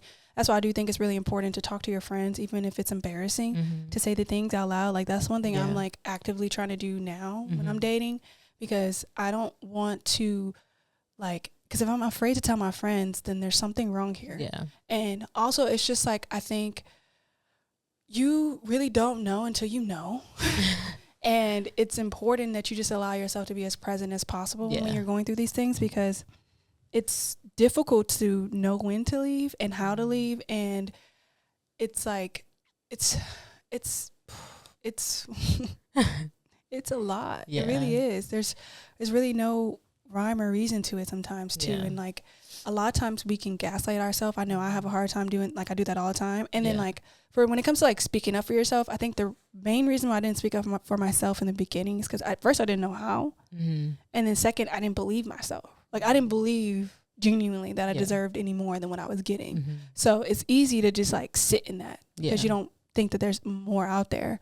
But trust me, there's always more. There's always better, and there's always something else. And not to say that you can't enjoy what you have in a moment, but it's also just like, don't ever think that this is all there is. There's never a point in time where everything's going to be the same. Yeah. Always. Everything's bound to change, and it's a part of life. But yeah, I just think for me, I know now what works best for me, and that's being vocal, talking to my friends, and also just like checking in with myself about how I'm feeling. Because a lot of times I think I would just like date a guy and he likes me. I don't really know if I like him. Like, I think I like him because he likes me. And like when I'm around him, I like me around him. Like I like how I am around him, but he's not giving me nothing. Like I'm the funny person here. Like I'm the one that's making this interesting. And like a lot of relationships I've been in, I'm like, damn, did I actually like bro, or did I like who I was when I was like in his, like around him or whatever. And it's mainly because like I got to, explore that part of myself that I'm not able to do with my friends, because I'm not trying to have, well, sometimes I'm trying to have sex with my friends. I'm just kidding, but not like it's a different dynamic. And it's just like, damn, like I think, with time you get to learn more about that. And that's just what it is. Like you just have to let yourself exist and learn and be whatever version you need to be for yourself at that time. But I think you always come back to where you're supposed to be, because like especially if you learn from the breakup, like you're not trying to like escape from it. Like I guess that's like there's ways that you can, like, I don't know how to explain it, but like I know that like when you go through a breakup, there's so many like levels to it that you go through, so many phases, where one minute you want to crash out, which I think crash outs are necessary sometimes. But I do appreciate the fact that I silently moved away from the people that I've dated. Like I didn't do a big old thing, even though I felt this big old thing. And I don't know if that was good too, because sometimes suppressing it can be, but I am proud that I can look back at it and think that like, oh, you didn't see me react the way I genuinely, felt at the time. I handled that with like, okay, like, and I moved on with my life, and I, started my own podcast, joined another podcast, changed jobs, move on. Like, it's like things that changed. And I've gotten better and like only learned from the situation. So I didn't lose anything. It reminds me of one of the best songs ever, Days by Raven Lene. And she talks about like, what did I lose? Like, what I lost nothing. And like, it's talking about just like how like once it clears up, your eyes are open, like you're open, you're seeing things for what it is now, and it just takes time. It really does. Yeah, and you gain so much after. You do. Like it's so great. Ugh. It's hard though, because when you're damn, I was being a dumb bitch. He was playing in my face, like that's crazy. But then it's like, I mean, in the moment for sure, like it's devastating. You overthink a lot of things. You compare yourself to their new girl. Yeah, you create like even more scenarios in your head of like certain things that happened. It is a tough time, but in the end you do get through it. Like I can really say that you do get through those things. Like I don't know how long it was between that and like my current relationship. I think I still went through other relationships before that first one, because that was my first one. And then I think I still like tried to date or whatever. But then eventually I remember I was like, I think I really need to be by myself. Yeah. Like, I think I need to be alone, not be with anybody, like explore myself and what I like, what I don't like. 'Cause again, like how I said, like, I think that relationship, I was really young And so again, like we grow, things change, and I feel like I eventually was like, I need to discover who I am as myself without anybody else. And so then I think eventually I went through like that whole phase of just being by myself and exploring and just figuring out how to be by myself. And again, like it is hard in the beginning. It takes time. Like they said, healing is not linear. It for sure takes time. And of course, I think there's other things that I learned once I got into a relationship. Yeah. Of like things that still triggered me. Girl, don't get me started. Oh my God, bro. Please. No, yeah. But like that's a whole other thing where you eventually kind of go through. But I think that's part of growth. That's part of healing. Like things happen. They don't teach you about that though. They really don't like talk too much about like once you like go through a really heartbreaking thing, you spend some time alone, you grow within yourself, you learn about what you like, what you don't like, and you feel so prepared. Like I got this. No one's ever gonna play in my face. And I think not even just play in my face, but I'm not gonna like do the same thing that I did last time. I'm gonna be very aware and like conscious, but I'm also gonna like love. Like I want to still love. But I think me now, like after all this, I'm kind of like an avoidant and hyper vigilant about myself in a way that I'm like trying to actively manage. Yeah. Because I don't hate it per se because it's protecting me. Yeah. But I don't want it to limit me too, because I think if I'm constantly just trying to avoid love or true connection or true vulnerability, I'm not actually living to my highest like self and like really what I want to do in this world, because I genuinely want to fall madly in love and like see, you know, the whole world in someone else's eyes, but I also don't want to lose myself in the process. Like I still want to have my own self. Like I don't ever want to feel like I'm just somebody like that. That's something that's never set right with me. I never, like even as a kid, like I never even thought about getting married when I was a kid. I'd like never thought that far ahead. Like it's always just been like, you know. And I think I just like hope that people take that time so they can know. But then also like when you start dating again, you'll realize there's things that you can't really replicate when you're alone. So you don't know until you start dating. And like I'm learning that like, oh, I am still triggered. You are still triggering me. Yeah. Those things. Or I'm like still hurt by this or about something like this. Yeah. Or that just made me feel icky, or I feel uncomfortable with this. Like I'm proud of myself now because I, for the first time in my life, have been able to like say the hard things out loud and have emotional conversations with someone instead of just being via text, which I think I had a hard time, which I would like, that'll be my scapegoat. Like I'll send a text like, hey, we need to talk about this type thing. And like, cause it's easier for me to communicate via text, cause I can like map out what I want to say. But I do think it's really important to have like those front, like facing conversations to actually like gauge, cause text can be construed, and like, I always got my feelings hurt every time because I'm like, did you mean it that harshly when you said it? But I just I think same. Like I think I learned a lot once I got into a relationship, because I was like, there were so many things that I feel like I avoided when I was in a relationship before, and I'm like, I can't avoid those things anymore. And I feel like my partner wasn't allowing me to just like ignore those. He was like, no, like we need to talk about it. Oh, he wasn't playing. Like I think, but because I feel like, again, like I think when I went into my current relationship, I also had said like there's certain things that I feel like I can't hold myself back on, whether that's communicating like my feelings or like or something that literally is triggering me. Like I think, I don't know, I think it's because for me I felt so, I guess the word is safe, where I could like openly communicate if something was like triggering me, and that he wouldn't take it in a wrong way. Yeah. And so I think that's why to me it was like, I feel like I need to communicate my feelings. And of course there's still times when like if something upsets me, right? I had this thing of like, I don't like talking about my feelings sometimes all the time, or I don't like being vulnerable all the time.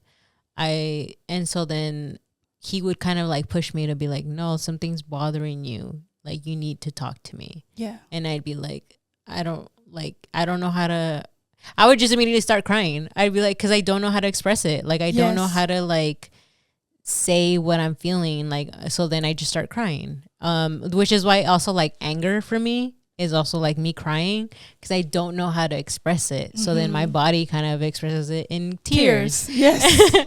And so then I think to me, like, I just learned all of those things as I got into a relationship of things that still were, I guess, hurting me. And I think too, a lot of it is like, I would tell him too, where I was like, I know that none of this is on you. Like, this is just things that I've gone through in my past. So I also don't want you to take these as like, this is your fault and blah, blah. Like, no, this is me. This is me who like has just gone through a lot of trauma in my relationships.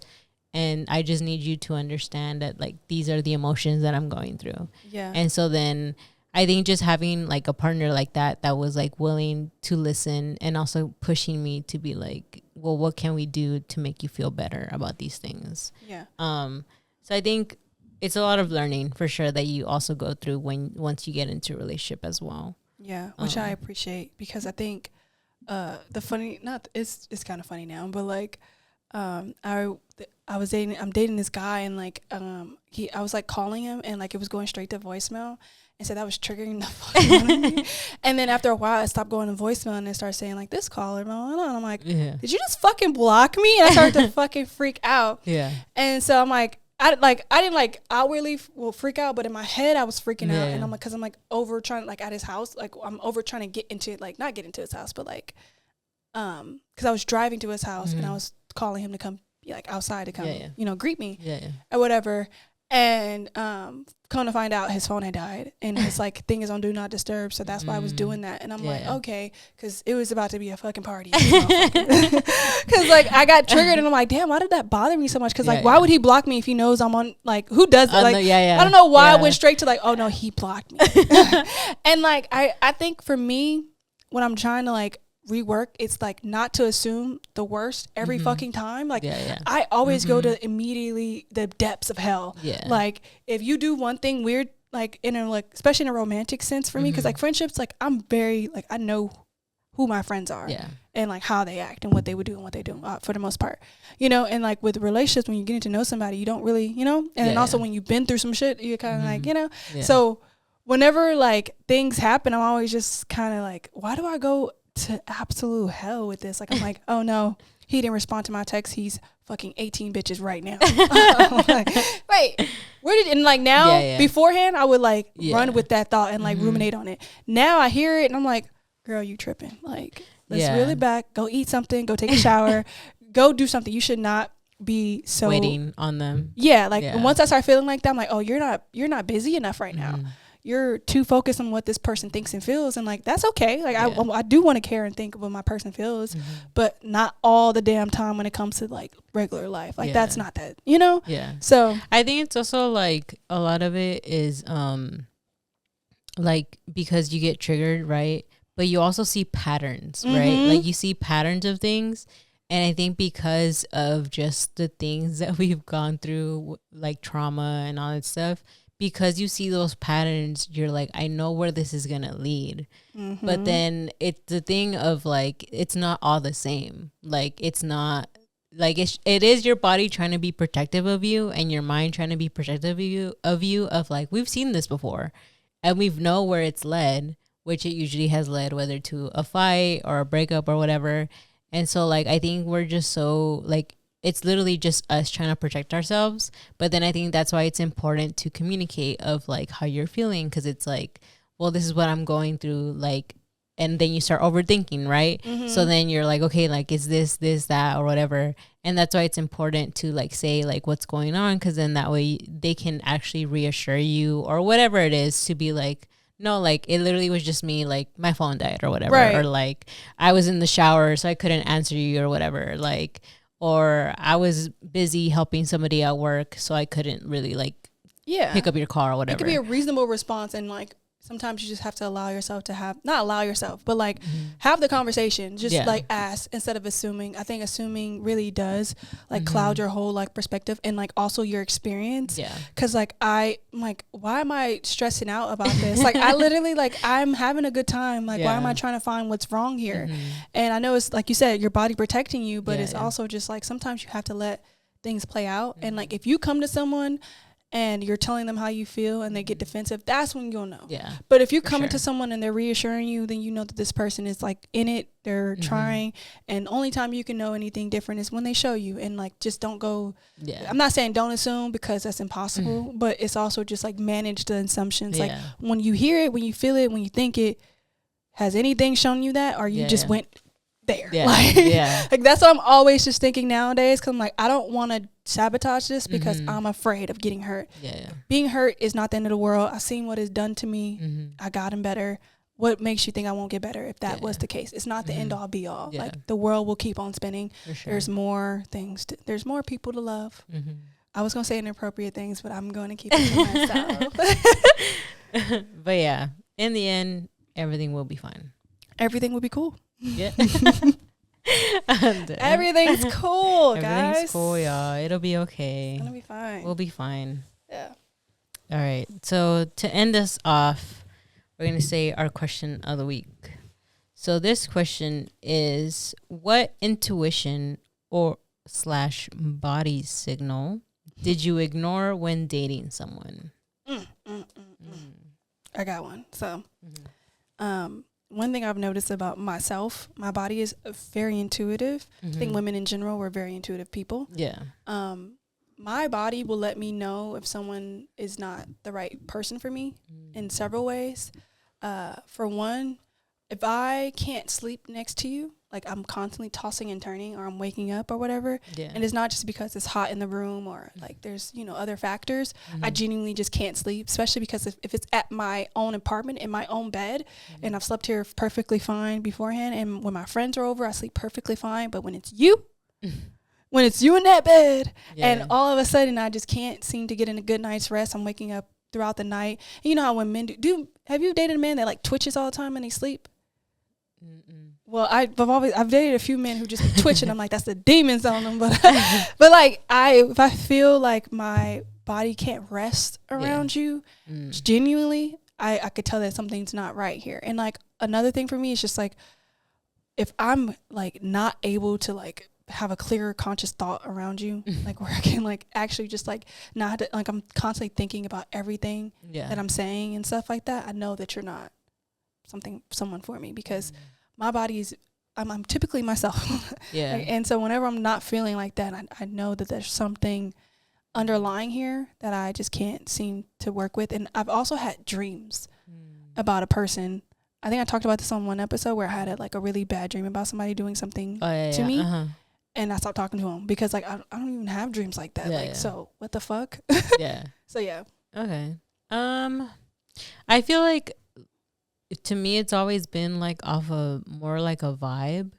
I know for sure like it's like my intuition, like my gut feeling telling me like this isn't right. Because I feel like, I mean, I've only ever gone in like, before I was with my current boyfriend, like I had only ever gone through like some dates. There were some that I just didn't take serious, honestly.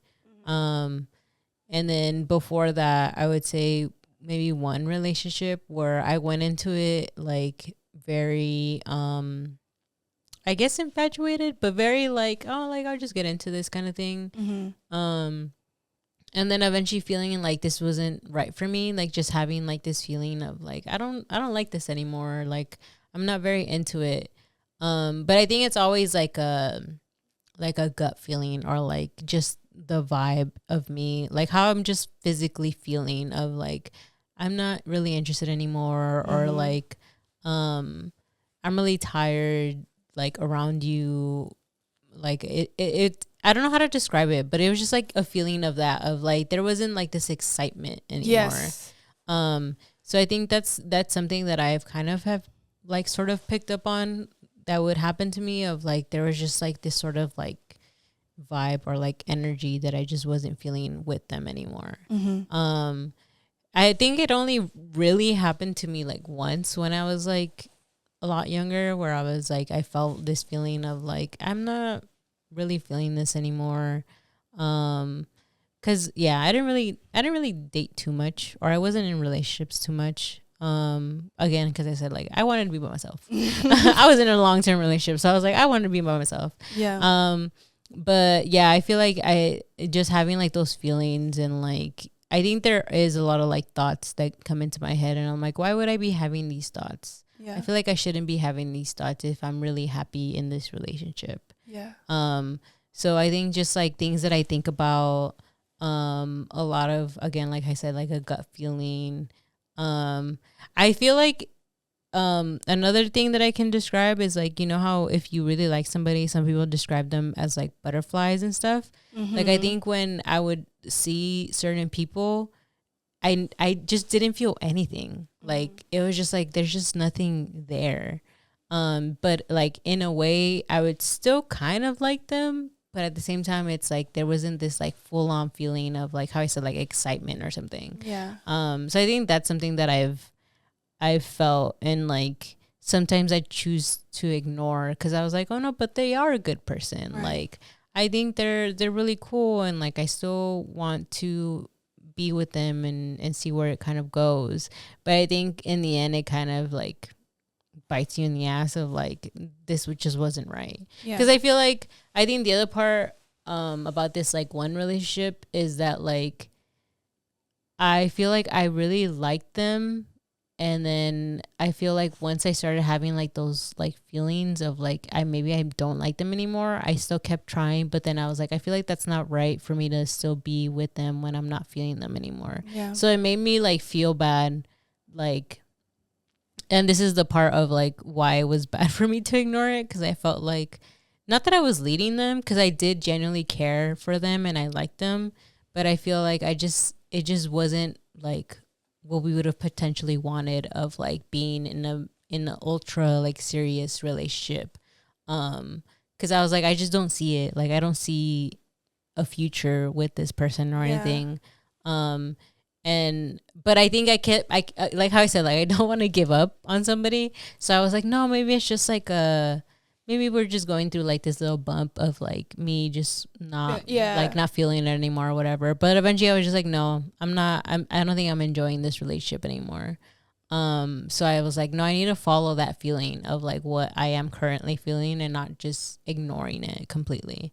But yeah, I think that would be like the only time I would say that something like that happened to me was in one relationship where I just wasn't feeling the energy and the excitement of it anymore. Yeah. Also, like I think a lot of times too, I had the experience where like I took what they said in a joking manner when they were telling me exactly who they were, and it kind of like went over my head in the moment because I was so infatuated and so in love and like stuff like that. And I know it's just a part of like seeing things through rose-colored glasses and just not, wanting to see the bad in people. But nowadays I don't take things that lightly anymore. So like even when someone's joking, I'm not trying to be like, the Debbie Downer where I'm like, we don't have to talk about this. But it's also just like, no, we're gonna have to actually talk about this. Did you what you mean by that? Well, yeah. So like I need to know, because like certain things need to be like I need to understand where you're coming from. How joking are you meaning by this, because every joke kind of comes with some kind of level of truth. And like for instance, I think one of a dudes I dated said that he could like easily pass a lie detector test. And I was just like, oh, that's so funny. Ha, ha, ha. And I'm like looking back and I'm like, girl, he was telling you you're a liar. And like, what I mean? Right. So it's just like, it's not to say that I want to take everything so to the heart, seriously, but it's also just like being very aware what people are saying to you and not just like joking that shit off, because a lot of times people are saying exactly who they are and they're just kind of like skating it by, you know? And then I also don't, this is a whole nother thing, but I also don't like when people say that like they're not liars if they don't tell you the whole truth. They just tell you what you asked for. No, you're a liar, babe. Like you withheld things. So that's a liar. Sorry. That's still withholding the truth. And it's like, if I know the whole thing, then like it'll be a whole different outcome, a whole different response. But you're telling me parts that you know are digestible. So that's another thing. But just wanted to point that out because we're speaking about liars. Yes. Yeah. But yeah, hope you guys enjoyed that. Yeah. Let us know what you guys think. We'll for sure put the question up on our stories. Call us in. Call in. Oh, call in, please. You can call at 424-234-6595. Leave a voicemail. Let us know how you feel about it, your question. And the question was, What was it? What intuition or body signal did you ignore when dating someone? Let us know. Give us the tea. Please call us, you Yes. guys. We would love to hear y'all's voices. Yeah, and play it in an episode. Yeah. But before I sign everybody off, I'm gonna give a shout out to all our patrons. Shout out to Joel, Steven Carvajal, and Diana Lara. Thank you. We appreciate you guys so much. I hope you guys enjoyed the Julyssa and Janel show. The J show. The J show. The double J's. The double J's. But yeah, I hope you guys enjoyed this, and we'll see you guys next week. Bye.